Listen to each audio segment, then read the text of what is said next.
Magandang gabi po sa bawat isa. We welcome you sa ating pong Bible or prayer meeting.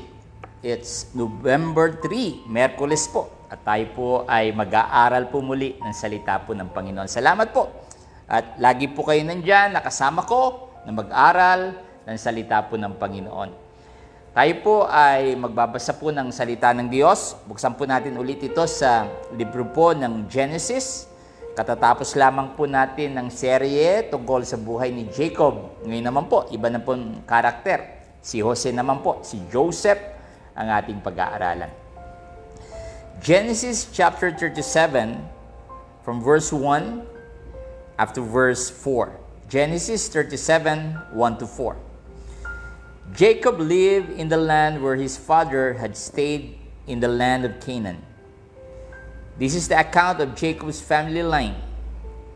Joseph, a young man of 17, was tending the flocks with his brothers, the son of Bela and the son of Selpa, his father's wives, and brought their father a bad report about them.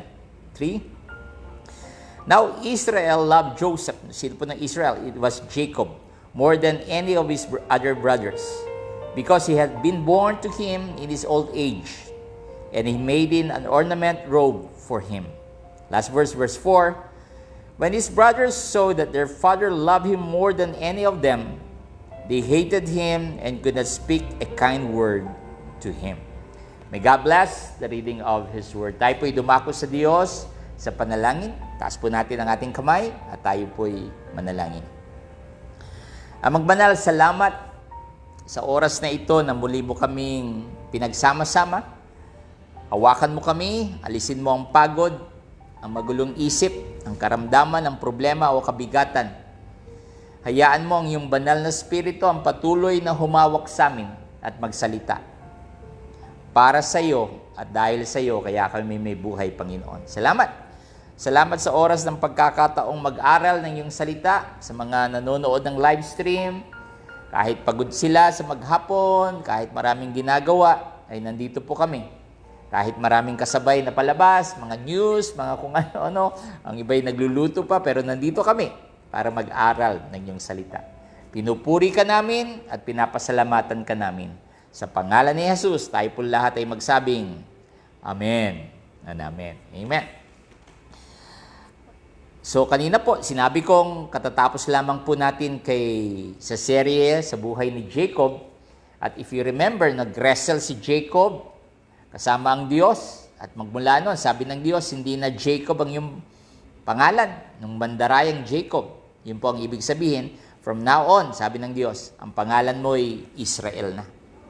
So dito, sa chapter 37, ay pumasok na po si Joseph. Bagay nung umaharap si Jacob kay Esau, ay sinama niya si Rebecca, kasama sila Joseph na humarap kay Esau. At dito, binanggit na si Jacob ay kasama niya ang kanyang ama na si Jacob na si Joseph.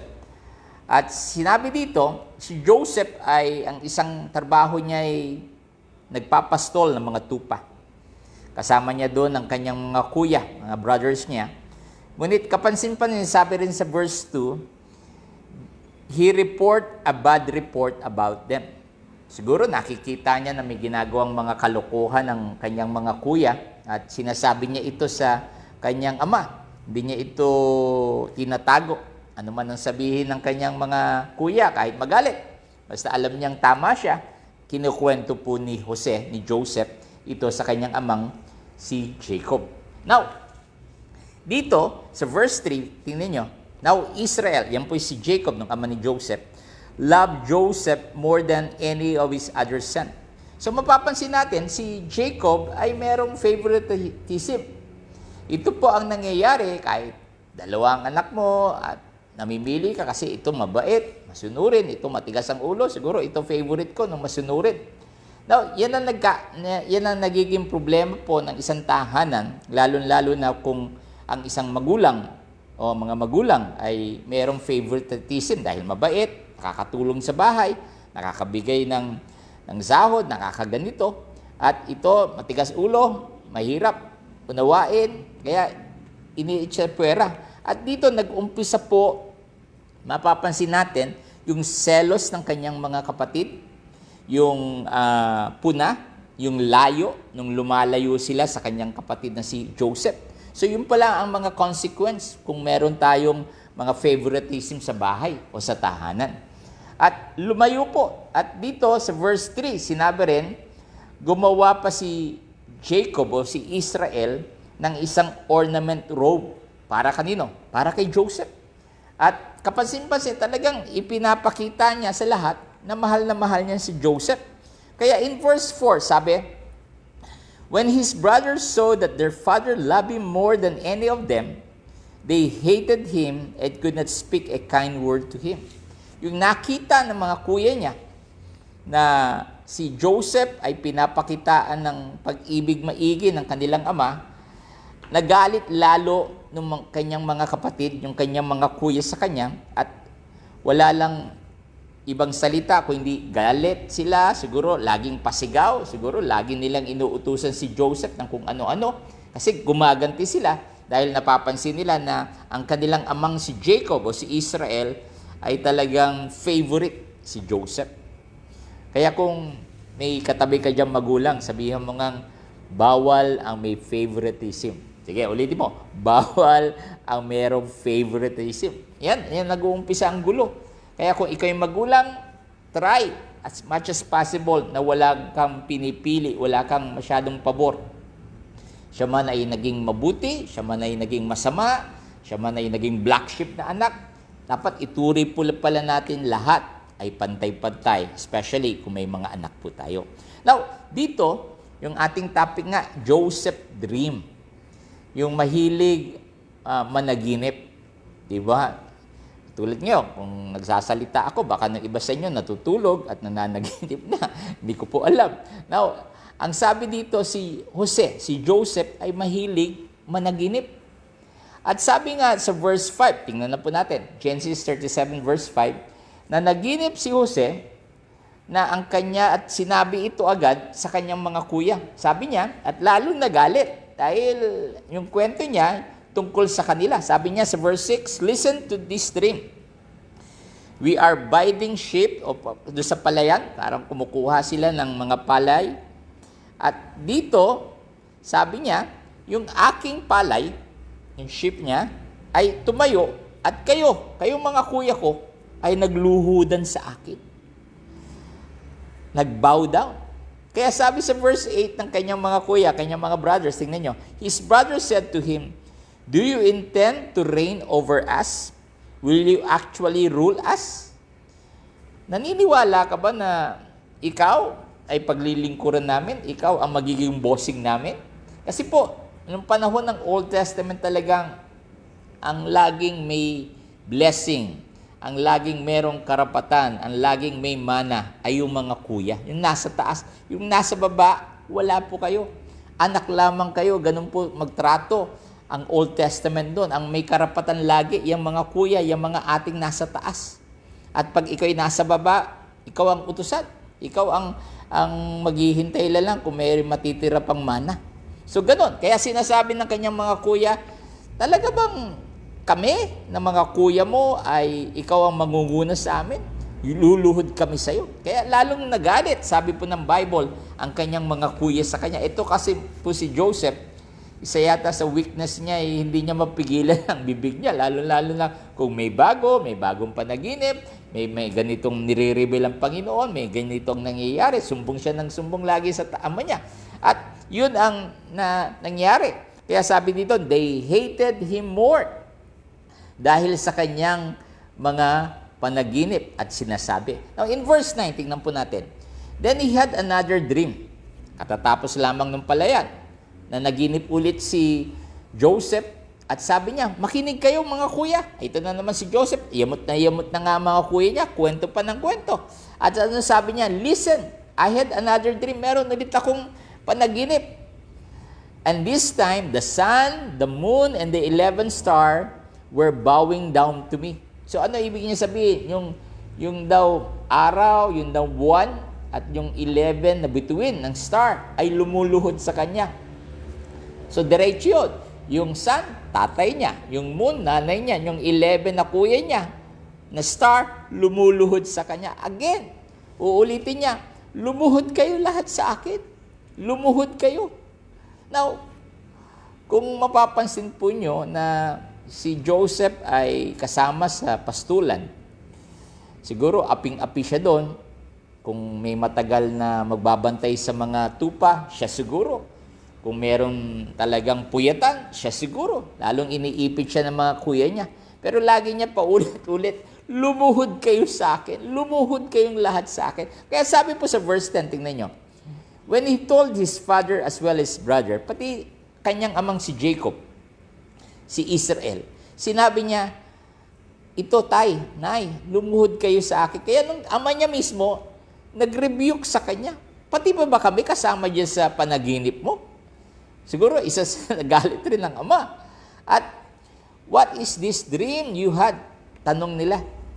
Will your mother and I and your brothers actually come and bow down to the ground before you? Talaga bang lahat kami, nanay mo, ako, at mga kapatid mo, luluhod sa iyo? And in verse 11, his brothers were jealous of him. Lalo lamang nainggit, nag-jealous ang kanyang mga kuya sa kanya, but his father, nung ama niya, kept the matter in mind. Siguro, at this point, kinakausap ng Diyos si Jacob na talagang may mangyayari sa panaginip ni Jose. Alam po ba niyo na ang pwedeng talagang mangyari sa mga anak ng Diyos na marunong sumunod, ay susundan po tayo ng tinatawag na pagpapala ng Diyos. Sabi mo nga sa katabi mo, pagpapala ng Diyos. Siguro ang dami mong panaginip at sinasabi mong malabo na yata yung pastor. Parang imposible na yata. Ang panaginip po ay dapat ang nag-i-instruct ay ang Diyos. Siguro may mga nightmare kang panaginip, may mga pangit kang panaginip, pero meron ring magagandang panaginip. Especially po pag kayo po'y nananaginip na merong namatay, kaibigan mo o mahal sa buhay, we have the authority na i-bind o talian ang spirit of death. It is a warning. Kaya dapat huwag kang matakot kung merong panaginip kang may nakita kang namatay. I-bind mo yan. Bind mo ang kamatayan, bind mo ang mga karamdaman, ang mga hindi kaaya-aya, ang mga masama. You can bind that in the name of Jesus. Daw kung mabuti naman po, kung maganda ang iyong panaginip, tanong mo yan sa Diyos. Itanong mo, Lord, totoo po ba yun? Mangyayari po ba yun? Kasi nga po, kung madalas natin tingnan ang ating sarili, talagang madi-discourage lamang po tayo. Talagang sasabihin natin, nako, wala na, hindi ko na kaya, wala nang mangyayari. Pero kung titingnan natin, sino po? Kung titingnan natin ng Diyos, na alam nating may magagawa, na bahala sa ating buhay, mangyayari at mangyayari ang ating mga pangarap. Karamihan po sa atin ay siguro mga walang sariling bahay at lupa. At minsan nangangarap ka at umiiyak, Lord, magkakaroon pa ba?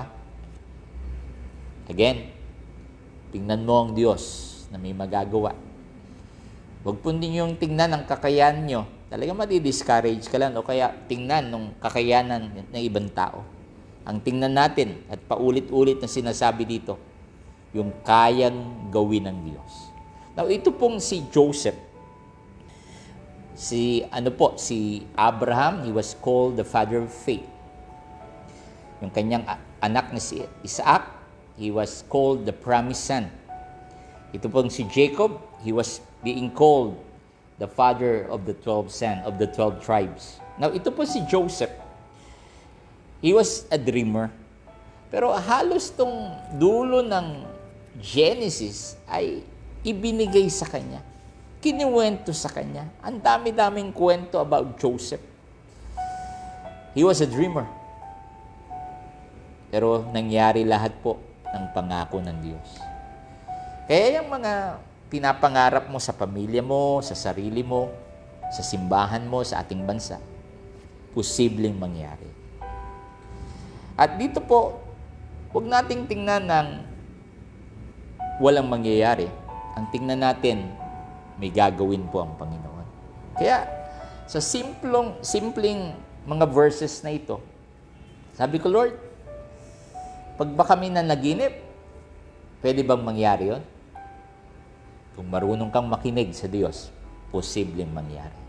Pero kung ang iyong puso, ang iyong isipan ay malayo sa Diyos, huwag ka na mag-expect na may mangyayari pa sa iyong panaginip kasi hindi ka sensitive sa kalooban ng Diyos. Kaya dapat po, tayong mga anak ng Diyos, tayong mga Kristiyano, merong spiritual ears, spiritual eyes, na dapat nakikita natin ang kalooban ng Diyos. At sabi nga, si Mr. Opportunity, sabi nga nila daw, mahaba ang buhok nito at pahaba. At umaharap yan sa tao. Ayan si Opportunity daw po, bihirang umarap. Kaya pag humarap yan siyo, sunggaban mo. Nawa maganda po sa atin, hindi lang si Mr. Opportunity ang ating hinahanap Mismo yung Diyos na gumawa ng langit at lupa. Mismo yung Diyos na nagsabing, I will never leave you nor forsake you. Ano man ang mangyari, ano man ang masasabi nating problemang malaki, kaya ng Diyos na malaki yan. Kaya kapatid, kaibigan, kababayan, may gagawin ng Diyos sa ating buhay. Tayo po'y manalangin sa Panginoon. Hallelujah. Lord, we thank you for the life of Joseph as we start the series about his life. Patuloy mo kaming gabayan, Panginoon, na intindihin maigi ang buhay niya. Kung papaano, katulad rin namin, ay hindi lang manalangin, kundi maging daluyan ng iyong pagpapala. The more na managinip si Joseph, the more na napapahamak siya dahil sa kanyang mga kuya.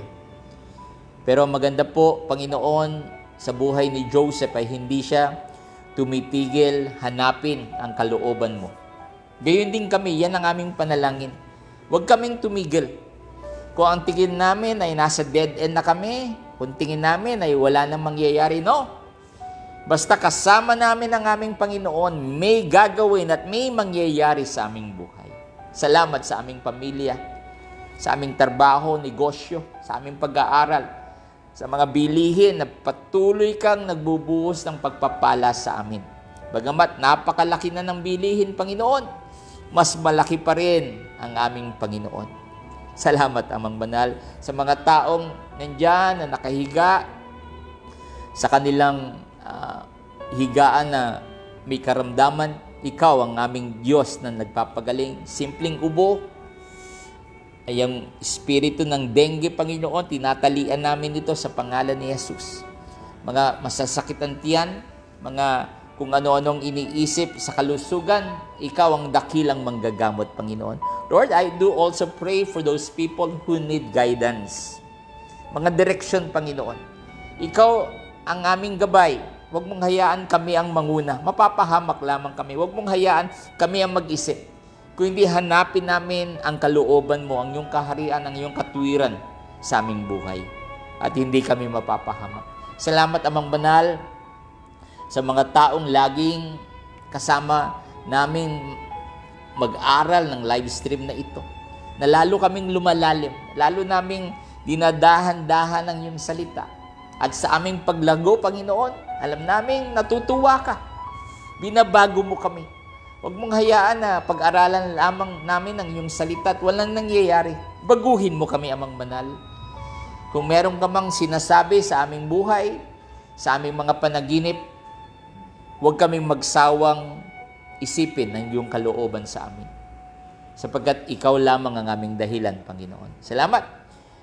I declare blessing upon blessing to those people who are listening, healing upon healing, deliverance upon deliverance, and blessing upon blessing to them. In the name of the Father, and of the Son, and of the Holy Spirit. Amen. And amen. Amen. Sabihin mo nga sa katabi mo, panalo tayo. Sabihin mo, panalo tayo, mayroon tayong Panginoon. Amen. That's it. Ano man ang ating sitwasyon, nananaginip ka man, Mahirap man ang buhay, pagkasama ang Panginoon, siguradong panalo po tayo. Bagamat ang bilihin ay mataas, mataas rin ang ating Panginoon. Mahirap po. Napakahirap ng buhay. Pero ang pinakamaganda dito, we can still smile.